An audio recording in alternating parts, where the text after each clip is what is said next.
law enforcement review board, Jackie speaking. Hi, Jackie.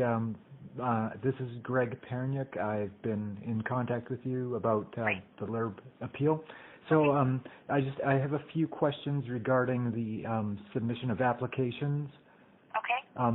So when I told you previously that there's missing documents, right? That documents that I actually provided in my complaint. Right.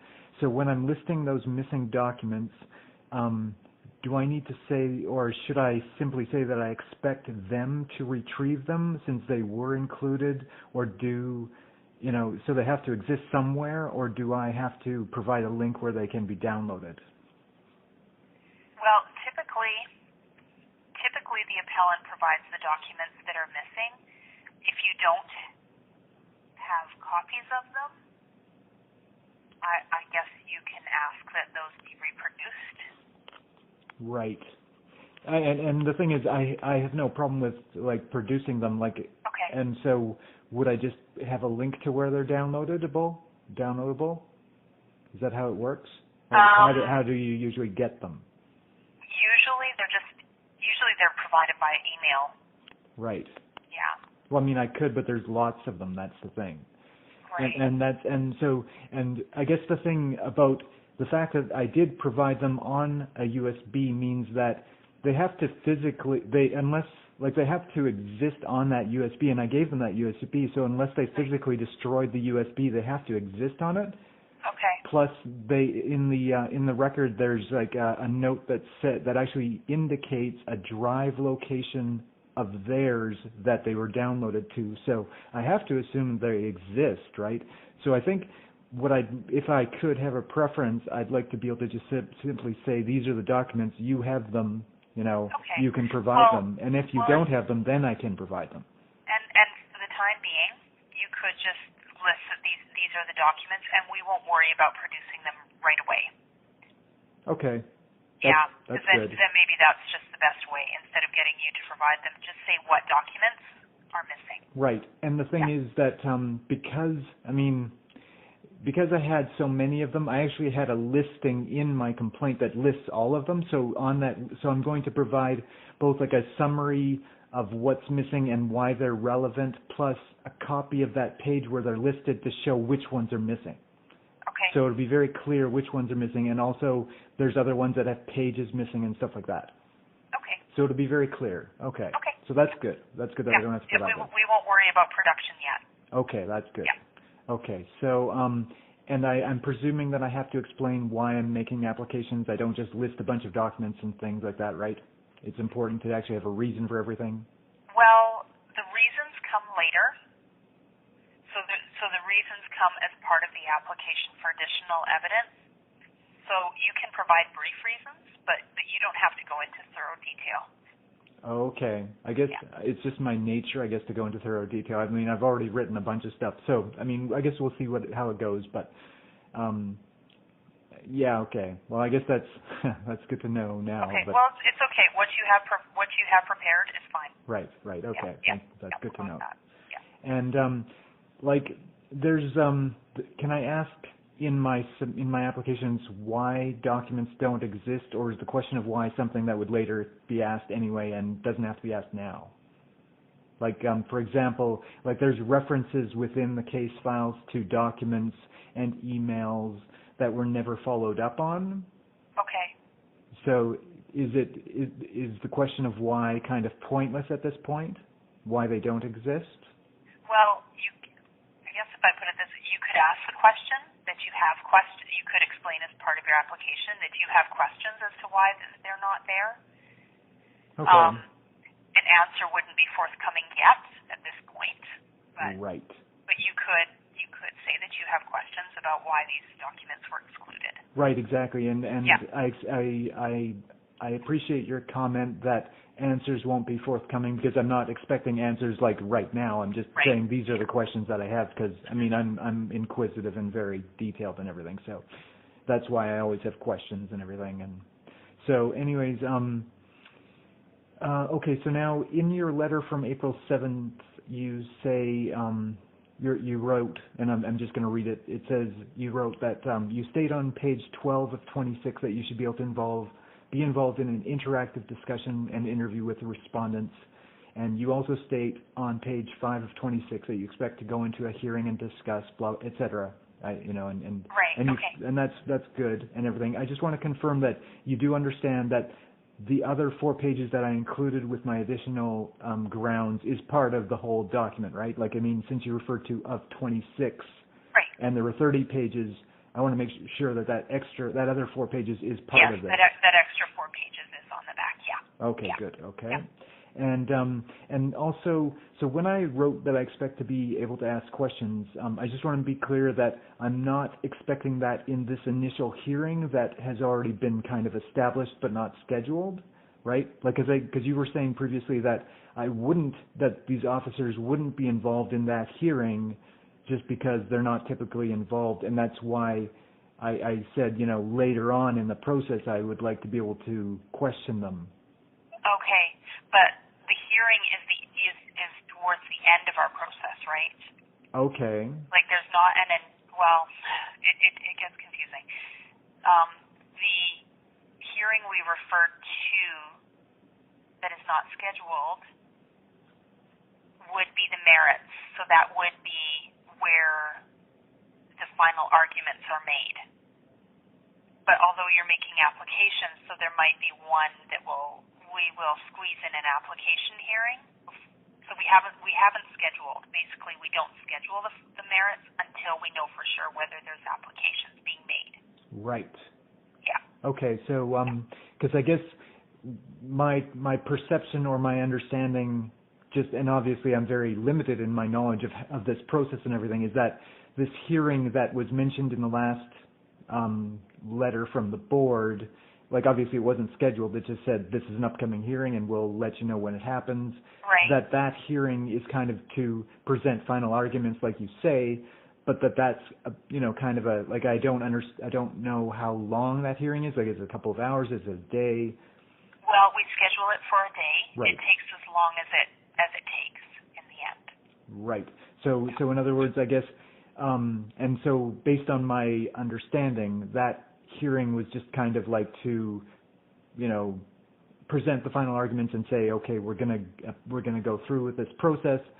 And I guess I wasn't expecting during that hearing that I would have this opportunity to, question and talk about all aspects of the events, like you were saying, and like I was saying in my document. Right. So is there like more than one hearing, or is it really just this one hearing and that's it? It is just the one, yeah. So apart from in the event that there's an additional evidence or the applications hearing, that would be one hearing where that is discussed, and then there would be the final merits hearing, so that's where the final arguments, and then from there the board goes and makes their decision and writes their decision. Right. Okay. And and you were saying that when the hearing is scheduled, you were saying like that it would go on as long as it needs to go on. So does that mean it could be multiple days, or is it really just one day and that's what's being? Some complex matters are scheduled for multiple days. Typically, we schedule one day, and a typical hearing typically they're over before noon. But it depends. Right. It depends how much everyone has to say. So.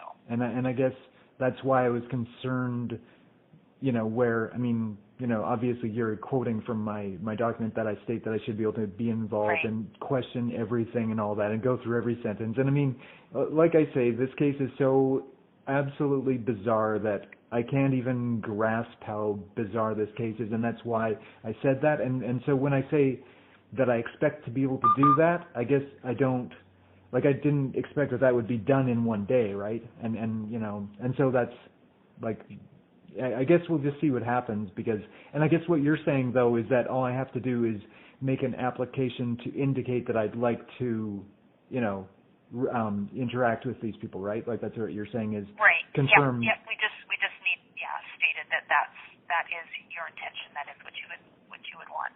Right. And when you say an application to call respondents, witnesses, I guess in theory that could be anyone, other than the officers, right? Like other people. Right. and that's one of the things is that I'd kind of like to ask for information from other sources, like other people, and if I did that, I guess it would be up to me to make sure that they would be agreeable to it. Like it wouldn't be me asking you to contact them and have them, be part of it. I'd have to like arrange it and everything. Yeah. Although first the test for the application would have to be met, right? So Right. it would have to be, meet the 4 criteria of the Palmer test. The Palmer test, did you say? Yeah, no, I'm pretty sure that was in the letter. Right, probably, well, Might not have referred to it as Palmer, but it should have been in the letter as the 4 criteria. let's see, I'll see if I can pull this up.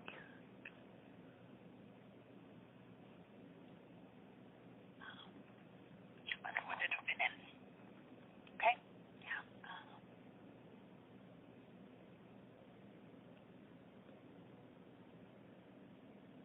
I guess you're just looking at something right now?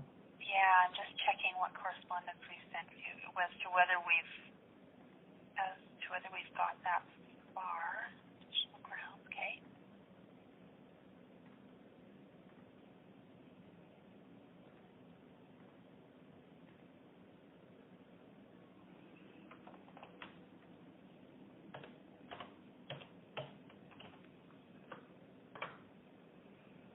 Right, because we haven't sent the notice of application yet. Right, we haven't got to that. Okay. I'm going to pull up. Yeah, I'm kind of jumping the gun here. Right, and because obviously, like you did, send me a few documents right off the bat, and I'm not sure whether the Palmer test is referred to there. Like, No, probably no, not yet. And that's fine. I mean, basically, if there's somebody who I'd like to have contacted, I can provide reasons, I guess. Right.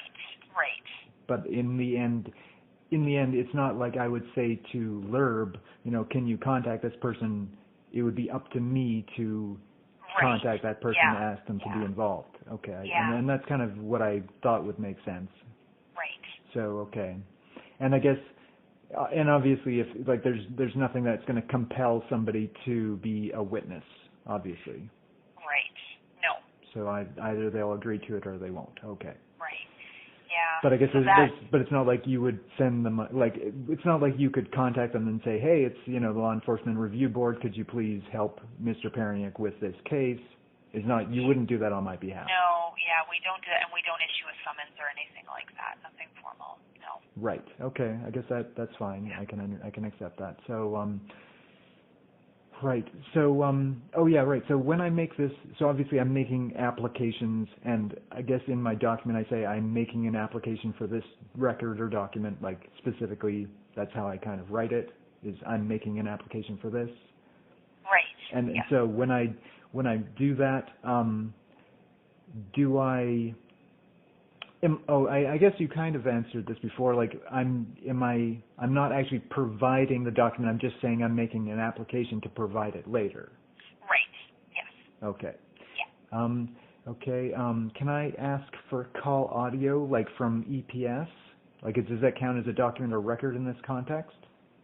Audio that was not included in the records? Yes. Like call audio from calls that were made, not necessarily even from me, but that EPS, obviously they record all calls. Like, I mean, I was thinking I could just ask for it and see if they'll return it, because maybe they won't. You could. Yeah, you could. It could be something.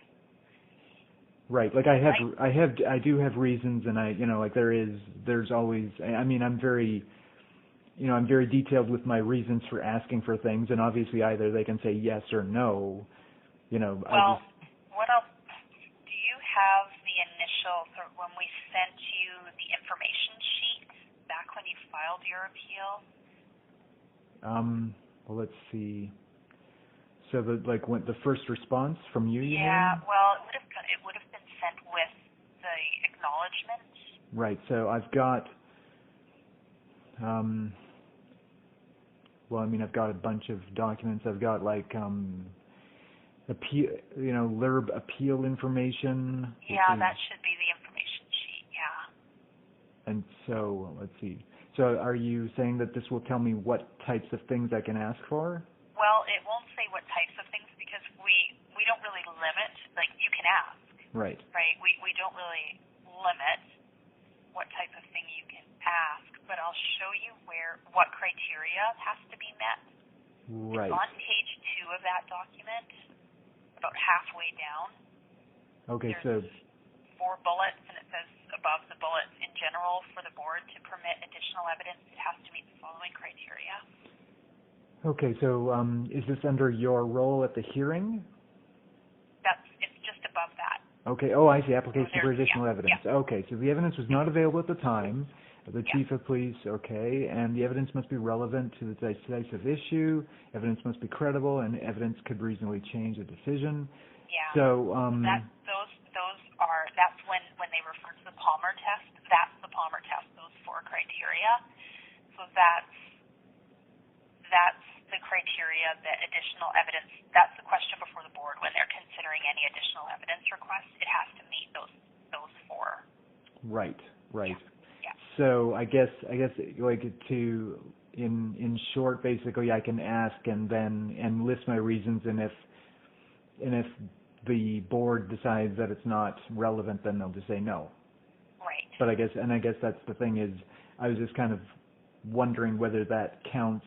I'm actually talking about the EPS call audio of, that's listed in event chronologies and things like that. So okay, well that's fine. I can ask, and if the board decides that it's not appropriate or whatever, I can just say no. Okay, so right. I think this might have my next question. I have a few questions that I've written down. So this one might have already been asked or answered, but oh, I see. Yeah, can I ask questions about why certain documents were included in this record, which was supposedly in front of the chief on December 1st of 2015? I kind of went into this a bit in my additional grounds, where there's documents that are past December 1st of 2015, including scans of delivering the letter to me, which I thought that's kind of weird. It's like this information. Why is this part of the record when it's past the date? It's part of the file, right? When they deliver, they have to prove that they've served the letter. Okay, so that's relevant. I guess there's no point in asking that question, because I guess if it is there, then it's there. But it just seems funny to me to see scans of the registered letters and stuff like that. Okay. Well, okay. If I put this perspective, it doesn't seem weird to me because we keep that sort of thing too. Right. I guess Yeah. I guess I'm not sort of defending, but I'm just saying, from our perspective, we would also keep confirmation that we've, sent documents or sent correspondence that we had to. Right. Just to close the file. So I don't say that explains everything that's in the record, because I don't know, but a scan that they've sent that proves that they sent the disposition letter, I can see why that would be in there. Right. But yeah. And I guess maybe, and it makes sense to me. I guess I was just, I believed that it was just everything that the chief was actually using as part of his decision, and obviously anything that's past that wouldn't be. But I guess if it's just part of the whole package, then I guess it kind of makes sense. It just seems like a lot of, I guess my concern with something like that is it's just a bunch of clutter that is difficult to navigate through, right? That's just it to me, is just a bunch of clutter, but I guess that's okay. I guess. Then there's no point in me asking that question. Now, let me ask you just a general question about the record. So when you, in your copy of the record, I have to assume or presume that it's the exact same record that I have, right? It should be, yeah. So your copy, it has S17 in gray boxes everywhere, in certain places? Okay. Is that true? Okay. Yeah, it would. Now, those are redactions. Right. So S17 is solicitor-client privilege. Oh, is that what that is? Okay. Yeah, that's under the Act. That's the section that they redact that information. Right. And most, like, I mean, I noticed that's particular to one part of the police report that has solicitor-client privilege, but it also applies to like phone numbers and like birth dates. Right. So, I mean, it's kind of a general redaction sort of thing, and obviously it's not. I mean, when I got records from FOIP, there was a lot more of that redaction, so this is more, unredacted. Yeah. So my question, I was just wondering whether you had the same redaction level that I have, like probably, right? Yeah. Okay. They don't give us an unredacted version. Right, and they don't give you more information than I have. No. There's no reason to, and the only reason why I was kind of wondering about that is because like when I received this disc, there were 3 letters in the envelope. One was addressed to LERB, one was addressed to me, and one I think was addressed to the lawyer. Right. And in the letter that was addressed to LERB, it mentioned the S17. It actually mentioned that would be in your copy of the record, but in the letter that was addressed to me, it didn't mention that. So I thought, so why am I seeing that then? But if it's like, I don't know why they wouldn't have said that in the copy of that letter, but it doesn't matter as long as everything's the same. Well, the board requires that they explain why they explain redactions. Right. I guess that's why they put it in. And we received copies. We received the same 3 copies, the same 3 cover letters. They send those to everyone. I guess it's just proving that they have served the record to all the parties, right? So everybody knows everybody's received it. And why they would have explained that to the board is just because the board requires that when they redact anything from the record that they explain under what section of the FOIP Act they're redacting it. Right. Okay, well that's fair. Yeah. I mean, I just, that's fine. Okay. Can I ask, like, obviously there's like handwritten notes from the police officers. Can I ask for those notes to be transcribed, or is it basically I just have to accept what they've given me? Like where they're kind of hard to read? Can I ask for a transcription or as an application? Is that something that people have typically done before? No, I don't think that's ever been done before. And I guess, in other words, that would involve an officer actually going through their notes and transcribing them, and I just don't know whether, I guess as before I can ask and they can just say no. Oh, and I guess obviously the board could also say no. Right. Yeah, I'm not sure how they would decide on that. Right. And that's fair. Okay. I guess I obviously ask and see what happens, and if they say no, then they say no. Yeah. Okay. Can I ask, like, can I make an application from other sources, like, for example, like condo board documents that can be provided, like, from a property management company that I don't have and that the police don't have, or is everything that's an application going to be either from me or from the police? Well, it can be outside, but it has to meet that 4 criteria, right? Right. Yeah. Right. Okay. I guess that kind of makes sense, and I guess the reason the question is, like, would I be responsible for obtaining that information, or would the board, like, contact the source and say, can you provide this information? Like, would it be up to me to provide it if it met your criteria? It would be, yeah. Okay, so I guess it's the same thing with asking witnesses, where in the end it's up to me to make sure that it gets to you. Like, it's not, you're not going to step in and act on my behalf to get the information. Right, no. Okay, I guess that's fair. And so I think, let's see, and I mean, the condo board documents question is, well, I mean, like I say, there's so much in this case that's bizarre, but like because I'm going to be submitting condo board documents that like, I guess, let me just ask, you've personally read all of my additional grounds, right? Right. Okay. Because in my additional grounds, I'm saying that a contact with this condo board member was fabricated, that the police basically wrote that they contacted him, but they didn't. And basically, I have condo board documents that will add evidence to that statement. So obviously, that's why I'm submitting those condo board documents. Okay. So, because it's, I mean, I can't even believe what they wrote about. It's crazy, but that's why I'm mentioning condo board documents. I know it sounds kind of silly and trivial, but that's why I mention that. So, so I will submit that. And is it okay to submit these applications before midnight Monday, or does it have to be before the end of office hours Monday? Like, just so that you're expecting it, not necessarily before the end, like before 4:30 or whatever it is. Okay, we can say midnight Monday. Okay. I know that that's crazy. I know that most people probably don't write into the night like I do, but and hopefully I'm not giving too much information like I tend to do. Like I go into a lot of detail, but I'm just saying if you don't receive it by 4:00 p.m., I'm still working on it. So okay, that's fine.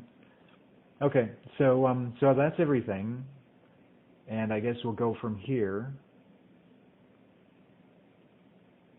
So so thank you for your time. No problem. Okay. So I guess I'll be submitting this to you Monday. Okay. Okay. Thank you. All right. Have a good weekend. Okay. Thanks. Bye. Bye.